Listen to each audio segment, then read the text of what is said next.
ও বিদআত এবং মহিলাদের পর্দার গুরুত্ব। তবে যেহেতু সময় অনেক বেশি হয়ে গেছে, 1:56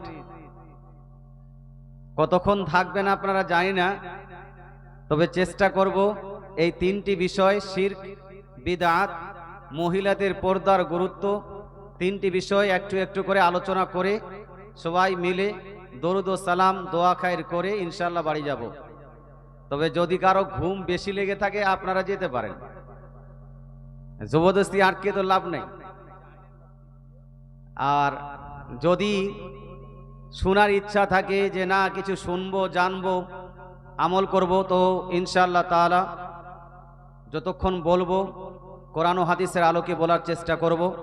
তবে আসুন আলোচনার পূর্বে একবার আসি, সবাই মিলে একত্রিত হয়ে মোহাব্বতের সহিত, প্রেমের সহিত, ভালোবাসার সহিত নবীজি সাল্লাল্লাহু তাআলা আলাইহি ওয়াসাল্লামের প্রতি একবার দরুদ শরীফ পাঠ করি। পড়েন সবাই আল্লাহুম্মা সাল্লি আলা সাইয়্যিদিনা মাওলানা মুহাম্মদ ওয়া আলা আলি সাইয়্যিদিনা ওয়া আলা আলি সাইয়্যিদিনা মাওলানা মুহাম্মদ সাল্লাল্লাহু তাআলা আলাইহি ওয়া আলিহি ওয়াসাল্লাম।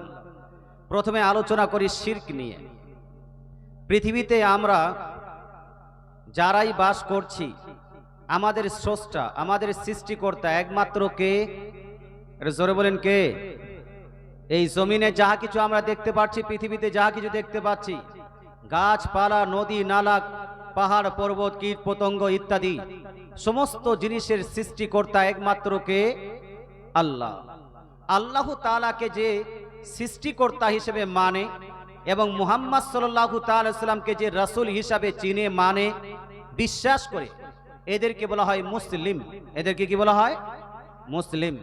সম্মানিত মুসলিম সমাজ, মুসলমানদের উপর কিছু কাজ আল্লাহ তাআলা অবধারিত করেছেন, অনিবার্য করেছেন, ফরজ করেছেন। কিছু কাজ মুসলমানদের জন্য আল্লাহ তাআলা মুস্তাহাব এবং মুস্তাহসান করেছেন। কিছু কাজ আল্লাহ তাআলা রাসূল সাল্লাল্লাহু তাআলা আলাইহি ওয়াসাল্লাম মুসলমানদের জন্য সুন্নত বানিয়ে দিয়েছেন, মুসলমান যেটা আমাদেরকে করতে হবে। 2 নাম্বার হলো আল্লাহ তাআলা এই মুসলমানদের জন্য কিছু কাজ হারাম করে দিয়েছেন, গুনাহ বলে স্বীকারোক্তি দিয়েছেন, গুনাহ বলে প্রকাশ করেছেন। যেমন আল্লাহ তাআলা বলেন যে একজন মুসলিম কোনোদিন মদ পান করতে পারে ভাই? মদ পান করতে পারে না। একজন মুসলমান মিথ্যা কথা বলতে পারে না। একজন মুসলমান অপরকে ধোঁকা দিতে পারে না। একজন মুসলমান কারো প্রতি জুলম অত্যাচার করতে পারে না। মুসলমান তো এই সমস্ত কাজ হলো হারাম। জেনা করা হারাম, ব্যভিচারী হারাম, সুদ খাওয়া হারাম, ঘুষ খাওয়া হারাম, লটারি কাটা হারাম। তো যেইভাবে আল্লাহ তাআলা মানুষের জন্য কিছু করণীয় অর্থাৎ কিছু কাজ করার জন্য নির্দেশ করেছেন, তদ্রূপ মানুষের জন্য কিছু বর্জনীয়, যেটাকে আমাদেরকে পরিত্যাগ করতে হবে, যেটাকে ছেড়ে দিতে হবে, সেই কাজগুলোর নির্দেশ দিয়েছেন যে এই কাজ করা যাবে না। এটা হলো গুনাহের কাজ। বান্দা মানুষ যতগুলো গুনাহ করে, বান্দা যতগুলো গুনাহ করে, এই গুনাহের মধ্যে সব থেকে বড় গুনাহ হলো শিরক করার গুনাহ। সব থেকে বড় গুনাহ কি? একটু হানা বলুন না, কি? সব থেকে বড় গুনাহ শিরক করার গুনাহ। মুসলমান শিরক করার গুনাহ এতটা বড় যে আল্লাহ তাআলা রাসূল ইরশাদ করেন, হাদিসটি বুখারী এবং মুসলিম, তিরমিজি, নাসাঈ, আবু দাউদ, ইবনে মাজাহ, প্রায় প্রত্যেকটা হাদিসের কিতাবে লিপিবদ্ধ আছে। আল্লাহ তাআলা রাসূল বলছেন, মান মাতা লা ইউশরিক বিল্লাহি শাইয়া দাখালাল জান্নাতা। যদি কোনো ব্যক্তি ইন্তেকাল করে আর জীবনও কোনোদিন শিরক কাজ না করে, যদি কোনো ব্যক্তি ইন্তেকাল করেছে আর পৃথিবীতে থাকাকালীন কোনোদিন সে শিরক কাজ করেনি, তাহলে সেই ব্যক্তি একদিন না একদিন জান্নাত যাবেই যাবে। আর দ্বিতীয় হাদিসে রাসূলুল্লাহ ইরশাদ করেন, মান মাতা ইউশরিক বিল্লাহি শাইয়া দাখালান নার। আর যদি কোনো ব্যক্তি পৃথিবীতে কেউ যদি শিরক করে মারা যায়, শিরকি কাজ করে যদি ইন্তেকাল করে, সেই ব্যক্তি কোনোদিন জান্নাতে যাবে না, সে জাহান্নামী হবে, চিরস্থায়ী জাহান্নামে থাকবে। সম্মানিত মুসলিম সমাজ, এই হাদিস থেকে ক্লিয়ারলি বোঝা গেল, কেউ যদি শিরক করে থাকে তাহলে তার জন্য ঠিকানা কোথায়? জান্নাত না জাহান্নাম? সে একদিনের জন্য জান্নাত যেতে পারবে না। কেউ যদি শিরক না করে, অন্য কোনো গুনাহ করে, অন্য যতই বড় গুনাহ হোক না কেন, মুসলমান সে একদিন না একদিন জান্নাতে যাবেই যাবে। এই আপনার হাদিসের আপনার তরজমার সারাংশ আমরা কোরআন শরীফের একটি আয়াতে পাই। সূরা নিসা আয়াত নাম্বার 48 এর মধ্যে আল্লাহ তাআলা ইরশাদ করেন, ইন্নাল্লাহা লা ইয়াগফিরু আন ইউশরাকা বিহি ওয়া ইয়াগফিরু মা দুনা যালিকা লিমান ইয়াশা। আল্লাহ তাআলা বলছেন, নিশ্চয়ই আল্লাহ তাআলা শিরককারীর গুনাহ কোনদিন মাফ করবেন না। যদি কোনো ব্যক্তি আল্লাহ তাআলার সঙ্গে শরীক করে, যদি কোনো ব্যক্তি আল্লাহ তাআলার সঙ্গে শিরক করে, আল্লাহ তাআলা তার গুনাহ মাফ করবেন না। আর শিরক ব্যতীত অন্য কোনো যদি গুনাহ হয়, তাহলে আল্লাহ তাআলা চাইলে তা মাফ করে দিবেন। যতই বড় গুনাহ করেন না কেন, যে আপনাকে বলছে চুরি করা, এটা একটা গুনাহ, কিন্তু কিয়ামতের দিবসে আল্লাহ তাআলা যদি চান এটা আপনাকে মাফ করে দিবেন। মুসলমান আল্লাহ তাআলা শিরক ব্যতীত অন্য যা কিছু গুনাহ আছে আল্লাহ তাআলা এটা মাফ করবেন, কিন্তু শিরকের গুনাহ মাফ করবেন না। অতএব একজন মুসলমানের জন্য এটা প্রতিজ্ঞা রাখা উচিত যে সারা জীবন কোনোদিন আমি শিরকের ধারে পাশেও যাওয়া যাবে না। মুসলমান এবার প্রশ্ন হলো, শিরক বলে কাকে? শিরকের সংজ্ঞা কি? What is the definition of শিরক? শিরকের সংজ্ঞা কি? শিরকের ডেফিনেশন কি? তো শিরকের ডেফিনেশন করা হয়েছে, শিরক বলা হয় আল্লাহ তাআলার জাত অর্থাৎ সত্তা এবং আল্লাহ তাআলার সিফাত অর্থাৎ গুণাবলীর মধ্যে অন্য কাউকে শরীক করা, অর্থাৎ আল্লাহ তাআলার জাতের সঙ্গে অন্য কাউকে শরীক করা, অথবা আল্লাহ তাআলার যে গুণাবলী বৈশিষ্ট্যাবলী আছে, অ্যাট্রিবিউটস আছে, অ্যাট্রিবিউটসে কাউকে শরীক করা। যেমন আল্লাহ ব্যতীত অন্য কাউকে উপাস্য মেনে নেওয়া, আল্লাহ ব্যতীত অন্য কাউকে মাবুদ মানা, এটা হলো শিরকি কাজ। কারণ এটা হলো শিরক ফি জাত, আল্লাহর জাতে, আল্লাহর সত্তায় অন্য কাউকে শরীক করে নেওয়া। মাবুদ একমাত্র কে? এজন্য বলেন না কে? মাবুদ একমাত্র কে? উপাস্য একমাত্র কে? একজন মুসলমানের কলেমাটাই হলো লা ইলাহা ইল্লাল্লাহ, লা ইলাহা ইল্লাল্লাহ মুহাম্মাদুর রাসূলুল্লাহ। লা ইলাহা ইল্লাল্লাহর অর্থ কি? লা ইলাহা ইল্লাল্লাহর অর্থ হলো আল্লাহ তাআলা ছাড়া কোনো উপাস্য নাই, আল্লাহ তাআলা ছাড়া কোনো মাবুদ নাই, আল্লাহ তাআলা ছাড়া কোনো ইবাদতের কেউ যোগ্য নয়। এটা হলো লা ইলাহা ইল্লাল্লাহর অর্থ। এবার যদি কেউ আল্লাহ তাআলা ছাড়া গাছের কেউ পূজা করে, সে কি মুসলমান হতে পারবে? হানা বলুন। গাছের পূজা করলে মুসলমান হওয়া যাবে না, সূর্যের পূজা করলে মুসলমান হওয়া যাবে না, চন্দ্রের পূজা করলে মুসলমান হওয়া যাবে না। তদ্রূপ কেউ যদি দুর্গা পূজা করে, কালী পূজা করে, লক্ষ্মী পূজা করে, এরাও মুসলমান থাকতে পারে না। কারণ উপাস্য একমাত্র মানতে হবে কাকে? আল্লাহকে। এই জন্য ভাই, একজন মুসলমানের জন্য ভারতের বুকে কিছু কিছু জায়গায় সূর্য নমন আছে, চন্দ্র নমন আছে না নাই? সূর্য নমন, চন্দ্র নমন জানেন? সকালে সকালে উঠে সূর্যকে নমন করছে, চন্দ্রকে সন্ধ্যাবেলা নমন করে।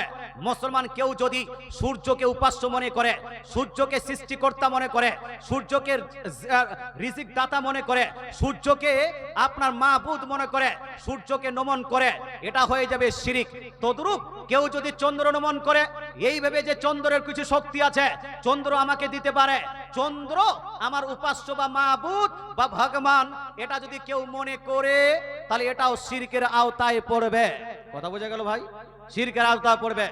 মুসলমান, আমি আপনাকে বলতে চাই, আমরা অন্যের ধর্মের উপর আক্রমণ করতে চাই না, কিন্তু অ্যাজ আ মুসলিম, একজন মুসলমানের জন্য দুর্গা পূজায় যাওয়া যাবে ভাই? যাওয়া যাবে? কালী পূজায় যাওয়া যাবে? লক্ষ্মী পূজায় যাওয়া যাবে? কেউ যদি দুর্গা পূজায় যায়, কালী পূজায় যায়, লক্ষ্মী পূজায় যায়, সরস্বতী পূজায় যায়, এই যাওয়াটা কমসে কম হারাম হবে। কি হবে? কমসে কম হারাম হবে। আর যদি সেই জায়গাতে গিয়ে কেউ যদি ওই আপনার মন্দিরের নামে, ওই আপনার দেবীর নামে কেউ যদি টিকা লাগিয়ে নেয়, অথবা হাত জোড় করে তার সামনে দাঁড়িয়ে যায়, অথবা তাকে রেসপেক্ট করে, তাকে উপাস্য মনে করে, অথবা তার কাছে কিছু চায়, তাহলে এটা হয়ে যাবে শিরকি কাজ। এটা কি হবে? শিরকি কাজ।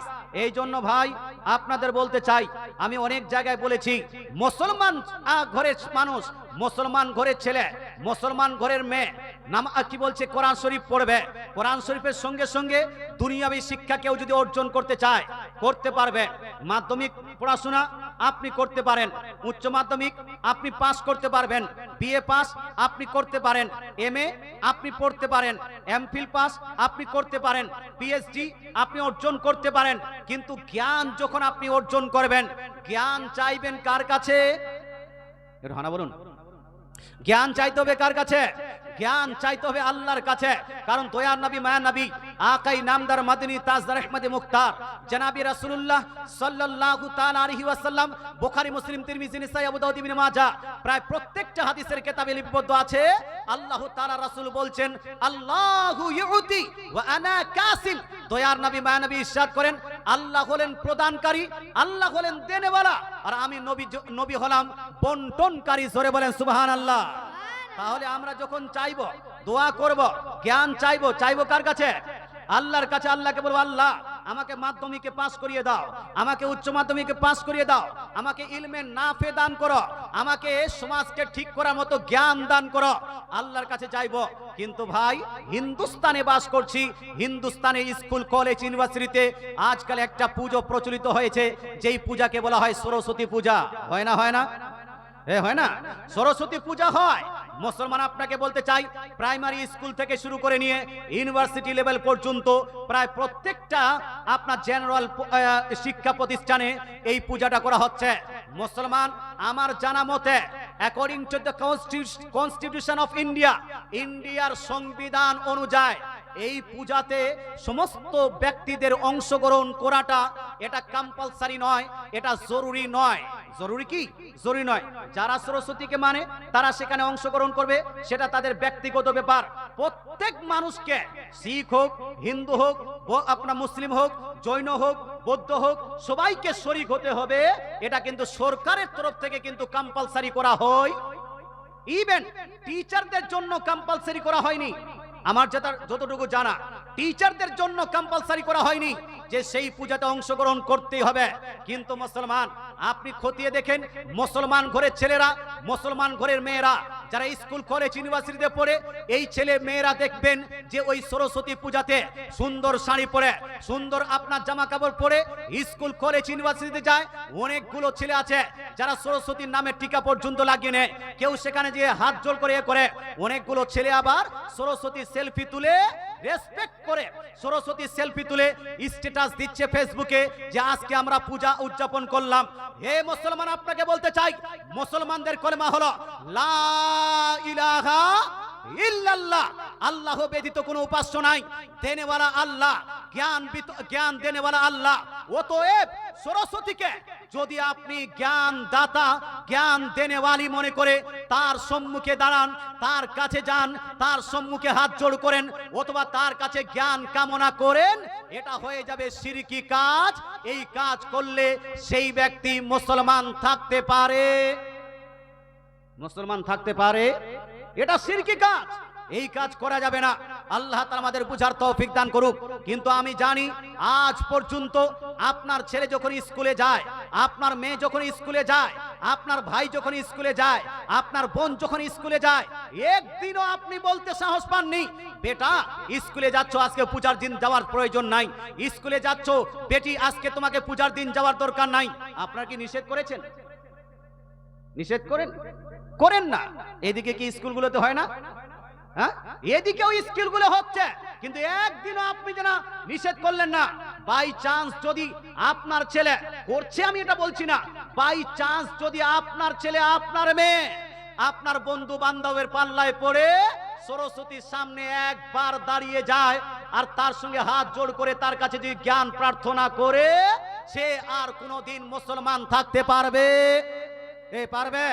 যতক্ষণ পর্যন্ত না সেই মেন কাজ থেকে, সেই নির্দিষ্ট কাজ থেকে তওবা করে দ্বিতীয়বার কলেমা পড়ে মুসলমান না হয়েছে। কিন্তু ভাই, আপনি বাপ হয়েছেন কিন্তু দায়িত্ব পালন করতে পারেননি, আপনি মা হয়েছেন কিন্তু দায়িত্ব পালন করতে পারেননি, আপনি বড় ভাই হয়েছেন, গার্জিয়ান হয়েছেন, আপনি দায়িত্ব পালন করতে পারেননি। প্রত্যেক মানুষের একটা দায়িত্ব আছে না নাই? আছে না নাই? স্কুল পড়াবেন। আমি অনেকগুলো টিচারকে জিজ্ঞেস করলাম, স্যার আপনার স্কুলে যদি মুসলমান ছেলেরা ওই সরস্বতী পূজাতে যদি অংশগ্রহণ না করে, পার্টিসিপেট না করে, তাকে কি স্কুল থেকে অ্যাডমিশন আপনার শেষ করে দেওয়া হয়ে যাবে, বের করে দেওয়া হবে? কোনো মাস্টার বলে না যে অ্যাডমিশন ক্যান্সেল করা হবে। সবাই বলছেন না, এটা কম্পালসারি নয়, যারা মানে তারা করে। কথা বোঝা গেল? তাহলে আপনার ছেলে যায় কেন? আপনার মেয়ে যায় কেন? কেন আপনি বুঝাতে পারছেন না? এত বড় গুনাহ, পৃথিবীর মধ্যে যত বড় গুনাহ আছে, জেনা, ব্যভিচারী, গীবত ইত্যাদি সব থেকে বড় গুনাহ হলো শিরকি গুনাহ। এর থেকে পৃথিবীতে আর কোনো বড় গুনাহ নাই। বাংলাদেশে এটা ট্র্যাডিশন চলে গেছে, ট্র্যাডিশন চলছে, ট্র্যাডিশন বিশেষ করে জামাতে ইসলামীর মৌলভী মুন্সিরা বাংলাদেশে দেখবেন, আর আমাদের এলাকাও এটা চলছে। যারা নেতা হয়ে গেছে, এমএলএ হয়ে গেছে, এমপি, সে যাই হোক না কেন, নাম বলার প্রয়োজন নাই, এমএলএ, এমপি, প্রধান, মুখিয়া, এদের দেখবেন আপনারা ভোট নিয়েছে। ভোট নেওয়ার জন্য দুর্গাপূজা হচ্ছে, উদ্বোধন কে করবে? মুসলিম নেতা যাচ্ছে। কালী পূজা হচ্ছে, উদ্বোধনের দিন মুসলিম নেতা যাচ্ছে। ওই যে আপনার বাংলাদেশে সাধুবাদ জানানোর জন্য মুসলমান মৌলবীরা যাচ্ছে। আজ দেখা গেল অনেকগুলো দেওবন্দি মৌলবী ওখানে গিয়ে, ওই মণ্ডপে গিয়ে আপনার জন্য গীতা শ্লোক পড়ছে, মহাভারতের শ্লোক পড়ছে, তারপরে আপনার কি বলছে ঋগ্বেদ, সামবেদ, যজুর্বেদের আপনার শ্লোক পড়ছে। শুনুন কান খুলে, যদি কোনো ব্যক্তি পূজার উদ্বোধনে গিয়ে ওখানে অংশগ্রহণ করে, পার্টিসিপেট করে, ওখানে যদি ঋগ্বেদ, সামবেদ, যজুর্বেদ আর গীতা, মহাভারত পড়ে তাদের পূজাকে যদি সমর্থন জানায়, তাহলে সেই সমর্থন জানানোর কারণে সঙ্গে সঙ্গে সে ইসলাম থেকে খারিজ হবে, সে শিরকি কাজ করবে। এই জন্য ভাই, ভোট যদি নিতে হয় তাহলে সামাজিক কাজ করে ভোট নিন। ভোট যদি নিতে হয় রাস্তাঘাট পরিষ্কার করে আপনার ভোট নিন। ভোট যদি নিতে হয় সমাজ কল্যাণমূলক কাজ করুন। হিন্দু ভাইদেরও কাজ করুন, মুসলিমদেরও কাজ করুন, খ্রিস্টানদেরও কাজ করুন, সবারই কাজ করবেন। তবে পূজাতে অংশগ্রহণ করতে হবে, এটা জরুরি নয়। কথা বুঝতে পারছেন না? হ্যাঁ, মেম্বার প্রধানকে ওই মন্দির বানানোর জন্য হয়েছে নাকি? না মসজিদ বানানোর জন্য? মসজিদে যদি একদিন যদি আপনার এমএলএ, এমপি না আসে, আর যদি সে যদি সঠিকভাবে কাজ করে, সে যদি সঠিকভাবে রাস্তাঘাট করে, সঠিকভাবে যদি গরিবের যদি দেখভাল করে, তাদেরকে ভোট দিব না? দিব না? এটা হানা বলুন না ভাই। কোন হিন্দু পার্টির আপনার হিন্দু যদি কোনো মেম্বার হয়, হিন্দু যদি কোনো আপনার এমএলএ, এমপি হয়, তারা তো আমাদের মুসলমান ঘরে মসজিদে এসে নামাজ পড়ে না। কিন্তু যদি সে কাজ করে, সঠিকভাবে কাজ করে, আপনার সামাজিক কাজ করে, তাহলে তাদেরকে আমরা ভোট দিই না? দিই না? এই ভোট দেন না আপনারা? ভোট তো দেন। মুসলমান তাহলে বলতে চাই যে এখানে পার্টির ব্যাপার এটা নয় যে তাকে ধার্মিক কাজ করতে হবে। আল্লাহ তাআলা আমাদের বুঝার তৌফিক দান করুক, আমল করার তৌফিক দান করুক, বলেন আমিন। তাহলে শিরকি কাজ বুঝতে পারলেন, শিরিক করা যাবে, যারা বলেন না শিরিক করা যাবে না মুসলমান। এবার দ্বিতীয় চ্যাপ্টারটা নিয়ে আসেন। দ্বিতীয় চ্যাপ্টার হলো এই যে অনেকগুলো জায়গাতে আবার দেখা যায় যেটা শিরকি কাজ নয় সেটাকে শিরক বলে আখ্যায়িত করা হয়। যেটা শিরকি কাজ নয় সেটাকে শিরক বলে আখ্যায়িত করা হয়। শুনুন, মুসলমান শিরক করলে একজন ব্যক্তি মুসলমান থাকে না, সে ইসলাম থেকে খারিজ হয়ে যায়, তার বহু তালাক হয়ে যাবে, অটো তালাক। এবার হাদিসের মধ্যে এসে রাসূলুল্লাহ সাল্লাল্লাহু তাআলা আলাইহি ওয়াসাল্লাম বলছেন, যদি কোনো ব্যক্তি অপর ব্যক্তিকে মুশরিক বলে অথবা কাফির বলে, কেউ যদি অন্য কাউকে কাফির বলে, আর যাকে বলা হয়েছে কাফির, যাকে বলা হয়েছে মুশরিক, সে যদি কুফর না করে, সে যদি শিরিক না করে, যে বলবে ঘুরে ফতোয়া তাকেই লেগে যাবে। কথা বোঝা গেল?